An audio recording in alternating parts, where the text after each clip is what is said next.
right. So first up, we have Dr. Leonora Rhodes. Dr. Leonora Rhodes is on a mission to help 1 million people up-level their brains and their lives. Her background encompasses practicing as a medical doctor in the UK, professional speaker, brain health coach, corporate trainer, author, and podcast host. She has worked for Tony Robbins as an elite results coach and business trainer and has trained with Dr. Daniel Amen. Let's give it up for Dr. Leonora Rhodes. Who here would like to be more successful, more happy, and healthy in their lives? If yes, raise your hand and say yes. Yes. Fantastic. I knew you would say that. Now, a more rhetorical question, one to think about. What is preventing you from already being there? Today, I'm going to talk to you about the hidden system that can help you tap into your full potential. I have a friend in the UK, let's call her Jane. Now, Jane is always well organized. She has a tidy home and a tidy car. She remembers birthdays. She puts on amazing events, and nothing seems to faze her. She is like a real-life Mary Poppins, but with matching storage bins. Now, if you are like me and not like Jane or Mary Poppins, you will sometimes find yourself saying, what is wrong with me? Why can't I be more like Jane? But what if you're asking yourself the wrong question? You see, Jane isn't particularly special. She isn't perfect. She isn't more ambitious. She isn't less lazy than me or you. But what she does have is better executive function.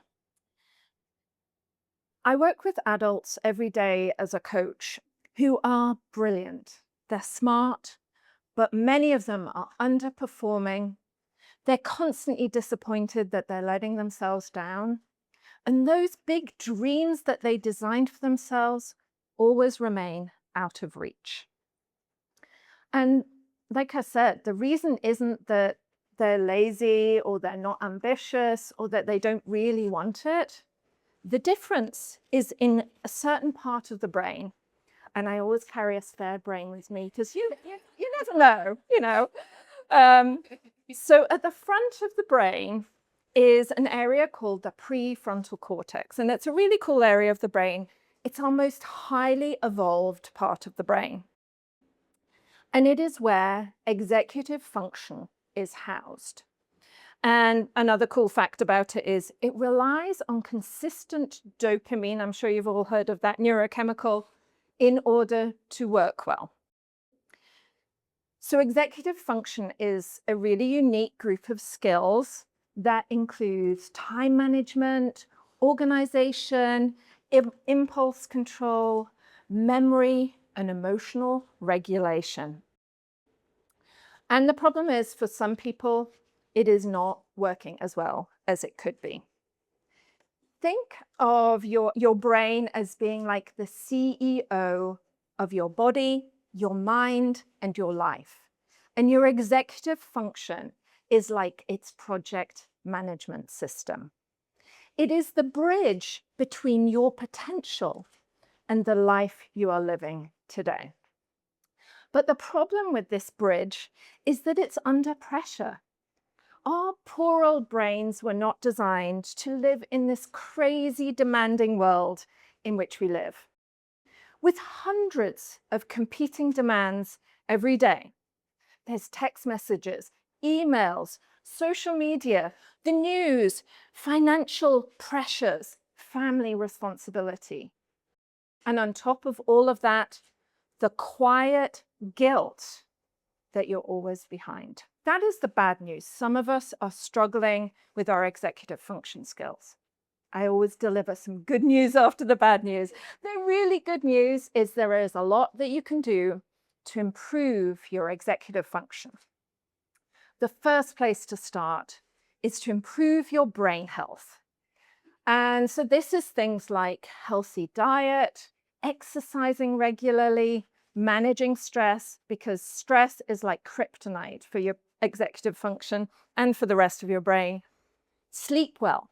And if you have any medical problems or mental health issues, see a professional. The second thing to think about is reducing the load and creating an environment that reduces distractions. So what are we talking about here?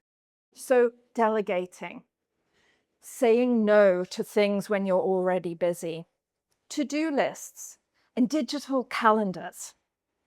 Then the next thing is to reduce procrastination. Who here procrastinates? Excellent. I'm glad I'm not alone.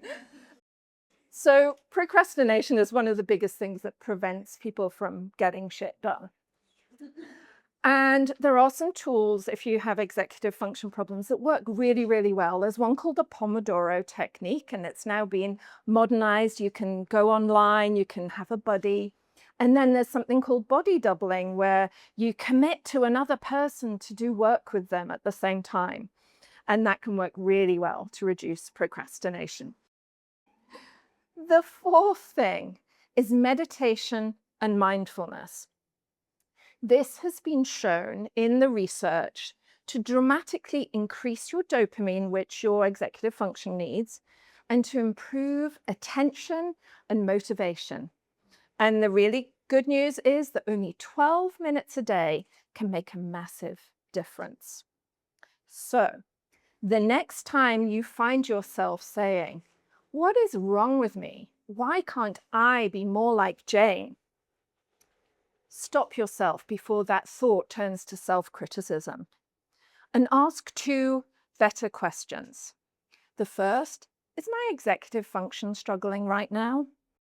And number two, what can I do to support it? Because you see, this modern world in which we live is setting us up for failure unless we do something about it. And people, especially with ADHD, are struggling with executive function. But many of us who don't have ADHD or other neurodiversity are struggling too.